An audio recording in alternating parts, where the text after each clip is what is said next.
For advertisement, call 8125893028. Our Gmail maxtvtelugu@gmail.com. Hi hello నమస్తే, welcome to max TV. నేను మీ షావ్స్. ఈ రోజు మనతో పాటు ఉన్నారు ఆయుర్వేద నిపుణులు డాక్టర్ బాలకిషన్ గారు. మరి సార్ తో మాట్లాడి మరికొన్ని విషయాలు తెలుసుకుందాం. నమస్తే సార్. నమస్కారం. ఎలా ఉన్నారు సార్? ఫైన్. సార్, హార్ట్ కి సంబంధించిన సమస్యలు ఎన్ని రకాలు ఉంటాయి సార్?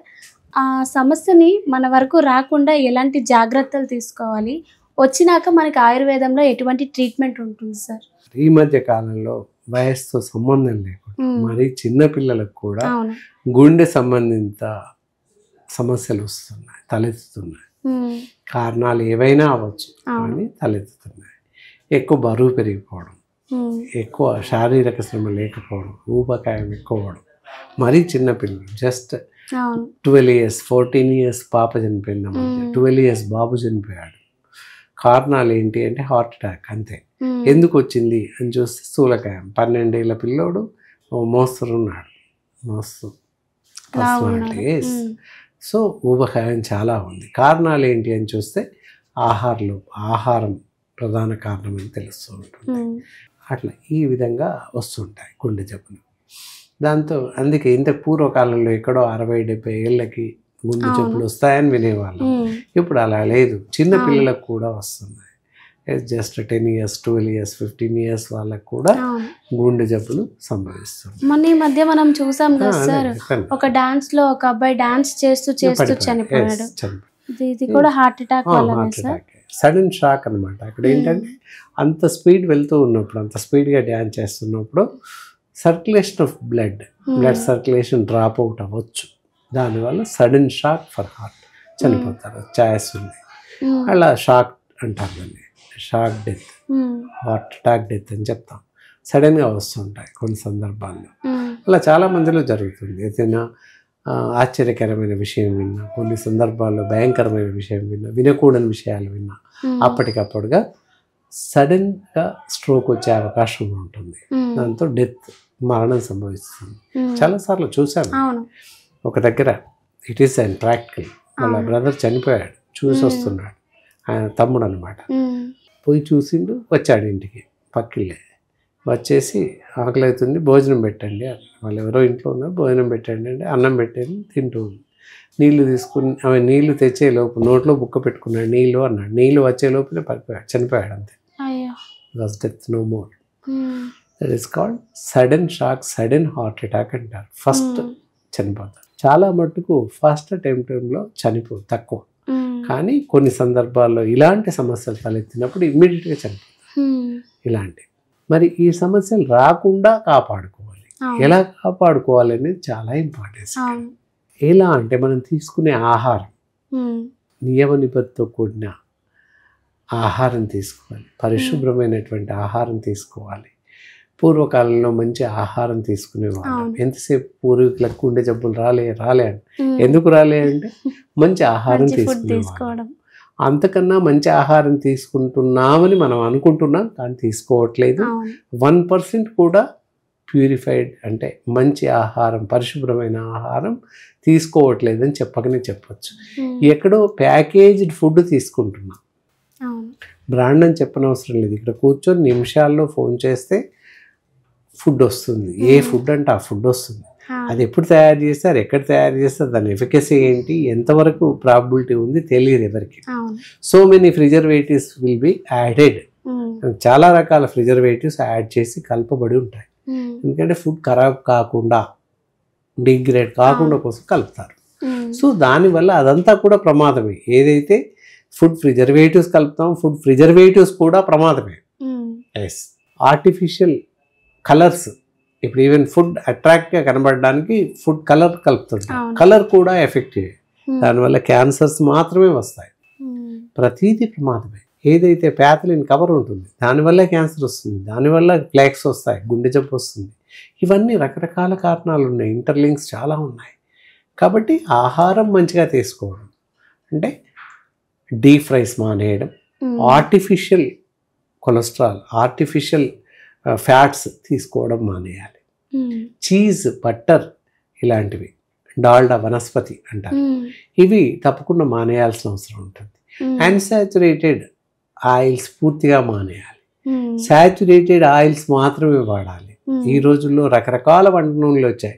పూర్వకాలంలో వంట నూనె అంటే ఒకే ఒక్క నూనె, శనగ నూనె కనబడేది.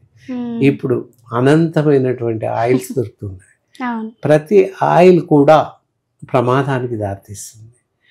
Except groundnut and til oil, ఈ 2 ఆయిల్స్ తప్ప ఏ ఆయిల్ అయినా కూడా అన్సాచురేటెడ్ ఫ్యాట్స్ కలిగి ఉన్నాయి.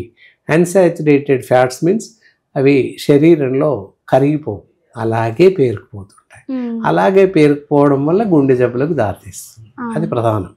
ఆయిల్స్లో saturated oils, groundnut oil or by తిల్ ఆయిల్, ఈ 2 నూనెలు మాత్రమే వంటలో వాడాలి ఫస్ట్. ఇంకా నెక్స్ట్ ఆహార విషయానికి వస్తే ఈ జంక్ ఫుడ్స్ కానీ, బేకరీ ఐటమ్స్ కానీ, ఫాస్ట్ ఫుడ్ సెంటర్లో లభించేటటువంటి ఆహారం, అన్ని రకాల ఆహారం, that is noodles, fried rice, everything is there. It is have artificial ketchups, artificial sauce, artificial ఇలాంటివన్నీ ఉంటాయి, జామ్ వగైరా వగైరా. అవన్నీ కూడా ప్రమాదకారి. కాబట్టి అవి ఏవి కూడా తినకూడదు. ఇంట్లో తయారు చేసినటువంటి ఆహారం మాత్రమే తినాలి. తీసుకునే ఆహారంలో డీప్ ఫ్రైస్ తప్పించేసి, వేయించిన పదార్థాలు ఆపేసి మిగతా ఆహారాలు తీసుకోవాలి.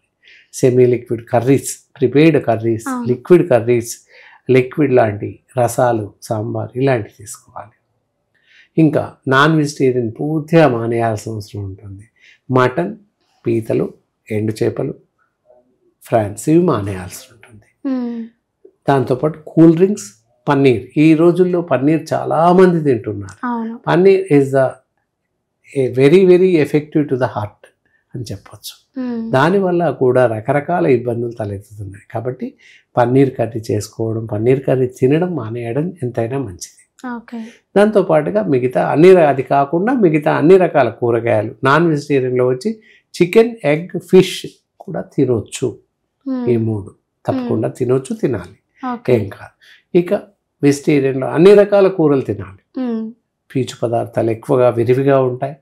అందులో మరీ ముఖ్యంగా బెండకాయలు ఎక్కువ తినడం మంచిది. వారంలో 2 రోజులు 3 రోజులు మిగతా ఆకుకూరలు అన్నీ తీసుకుంటూ ఉండాలి. సమానంగా తీసుకుంటున్నట్లయితే గుండె జబ్బులు రాకుండా మనని మనం కాపాడుకునే అవకాశం ఉంది ఈ ఆహారంలో. మరి గుండె సమస్య వచ్చిన వాళ్ళు మనకి ఆయుర్వేదంలో ఎటువంటి ట్రీట్మెంట్ ఉంటుంది సార్? ఈ గుండె జబ్బు సమస్యలు ఫస్ట్ ఎలా గుర్తుపట్టాలి, ఎలాంటి లక్షణాలు వస్తాయని చూస్తే, ఈ చెయ్యి అంతా భారంగా ఉండడం, కాలు చేయడం భాగమంతా బరువుగా ఉండడం, లాగినట్టు అనిపించడం, ఒక రకమైన ఆయాసం రావడం, మాట్లాడలేకపోవడం, ఇలాంటి కొన్ని సమస్యలు తలెత్తుతాయి. కానీ పైనుంచి చూసి గుర్తుపట్టడం, ఫిజికల్గా చూసి గుర్తుపట్టడం అసంభవం అని చెప్పవచ్చు. ఎందుకంటే దానికి కాను ఈసీజీ లేదా 2D ఈకో, మరీ అవసరమైతే యాంజియోగ్రామ్ అవి తీసి గుండె ఏ పరిస్థితుల్లో ఉంది, హార్ట్ కండిషన్ ఎలా ఉంది అని 2D ఈకోలో దాదాపుగా తెలుసుకోవచ్చు. 2D ఈకోలో మనకి ఏదైనా ప్రాబ్లం ఉంది, ఫ్లో రేట్ తగ్గింది, వెయిన్స్ ఏమైనా తగ్గినాయి, వాటి వాల్వ్స్ తగ్గినాయి అనుకున్నట్లయితే దెన్ గివ్ టు ద గుండెకు ప్రమాదం ఉంది, జబ్బు ఉంది అని చెప్పేసి మందులు ఇవ్వడానికి అవకాశం ఉంటుంది. ఇక మీరు అడిగిన చివరి ప్రశ్న ఏంటి, ఆయుర్వేదంలో ఎలాంటి మెడిసిన్స్ ఉన్నాయి? సో ఆయుర్వేదంలో అద్భుతమైనటువంటి మెడిసిన్స్ ఉన్నాయి. ప్రివెన్షన్ ఫర్ హార్ట్ డిసీజెస్, గుండె జబ్బులు రాకుండా కాపాడుకోవచ్చు, గుండె జబ్బులు వచ్చాక కూడా తగ్గించుకోవచ్చు. 2 రకాలుగా పనిచేస్తుంది మేము ఇచ్చే మెడిసిన్. ఎందుకంటే వేరైజ్ మనం జనరల్గా చూస్తున్నాం, కార్డియాలజిస్టులు కూడా చెప్తారు, కార్డియోమయోపియా, రిఫ్లెక్షన్స్ అని చెప్తూ ఉంటారు. అంటే గుండె వాపు రావడం ఇలాంటివన్నీ చెప్తూ ఉంటారు. సరే ప్రమాదం ఉంది, స్టంట్ వేయండి అని స్టంట్ వేస్తూ ఉంటారు. కార్డియాలజిస్ట్ కూడా చెప్తాడు, ఏంటి స్టంట్ వేసినంత మాత్రాన పూర్తిగా తగ్గినట్టు కాదు, మళ్ళీ కూడా ఇంకో వాల్వ్ బ్లాక్ అవ్వచ్చు, వేసాక కూడా మళ్ళీ వాల్వ్ బ్లాక్ అవ్వచ్చు. కాబట్టి ఎంతవరకు ప్రాబిలిటీ ఉంది అనేది చెప్పలేకపోతారు. డాక్టర్స్ కూడా చెప్తున్నారు ఏంటి అంటే పూర్తి ట్రీట్ కాదు, ఎప్పుడైనా రావచ్చు అని చెప్తున్నారు. అలాగే సమస్యలు ఉత్పన్నమవుతున్నాయి కూడా. ఎందుకంటే కొంతమందిలో చూసాము, ఇది జస్ట్ సర్జరీ అయ్యాక 1 ఇయర్కి స్టంట్ వేశారు, ఆఫ్టర్ 1 ఇయర్ మళ్ళీ ఇంకో వాల్ బ్లాక్ అయింది, దెన్ గో ఫర్ హాస్పిటల్, రీస్టంట్ చేశారు, వేశాక 1 మంత్కి హీ వాజ్ డెత్. సో ఇలా చాలా అనంతం జరుగుతూ ఉన్నాయి. అలా కారణం సైన్స్ ఆ విధంగా ఉంది, అలా జరుగుతూ ఉన్నాయి. కానీ ఆయుర్వేదంలో ప్రివెన్షన్ ఫర్ హార్ట్ డిసీజెస్ రాకుండా కాపాడుకోవచ్చు.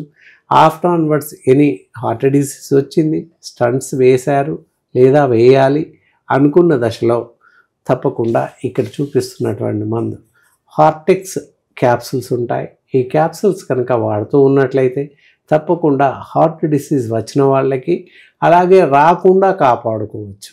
ప్రివెన్షన్ ఫర్ హార్ట్ డిసీజ్ అని చెప్పారు. ఇవి వాడుతూ ఉంటే గుండె జబ్బులు రాకుండా కూడా కాపాడుకునే అవకాశం ఉంది. అంటే 50+ 60+ వాళ్ళు వాడవచ్చు. ఇయర్లీ 2-3 టైమ్స్ వాడినట్లయితే గుండె జబ్బులు రాకుండా ఉంటుంది. 3 months వాడి ఆపేస్తే ఆ 2 సంవత్సరాల వరకు ఏం కాకుండా ఉంటుంది. అలా ఆ విధంగా కొంతకాలం వాడుకోవచ్చు ప్రివెన్షన్ ఫర్ హార్ట్. వచ్చాక ఇబ్బంది పడి అటూరికి ఇటు పరిగెట్టే కన్నా ముందు వాడచ్చు. ఏ సమయంలో వేసుకోవాలి సార్ ఇది? టిఫిన్ తర్వాత, మళ్ళీ రాత్రి డిన్నర్ తర్వాత ఒక్కొక్క క్యాప్సూల్, 2 క్యాప్సూల్స్, మార్నింగ్ ఒక క్యాప్సూల్, ఈవినింగ్ క్యాప్సూల్ భోజనం తర్వాత వేసుకున్నట్లయితే చాలా అద్భుతంగా పనిచేస్తుంది. గుండె జబ్బుల నుంచి పూర్తిగా మనని మనం రక్షించుకోవచ్చు. ఏ స్థాయిలో ఉన్నా తగ్గించవచ్చు. చాలా బాగా ఎక్స్ప్లెయిన్ చేశారు sir. Thank you so much. నమస్కారం. చూసారు కదా ఫ్రెండ్స్, మీరు కూడా ఎటువంటి హెల్త్ ప్రాబ్లమ్స్తో కానీ ఫేస్ చేస్తే కింద స్క్రోల్ అవుతున్న నెంబర్కి కాల్ చేయండి. Thank you.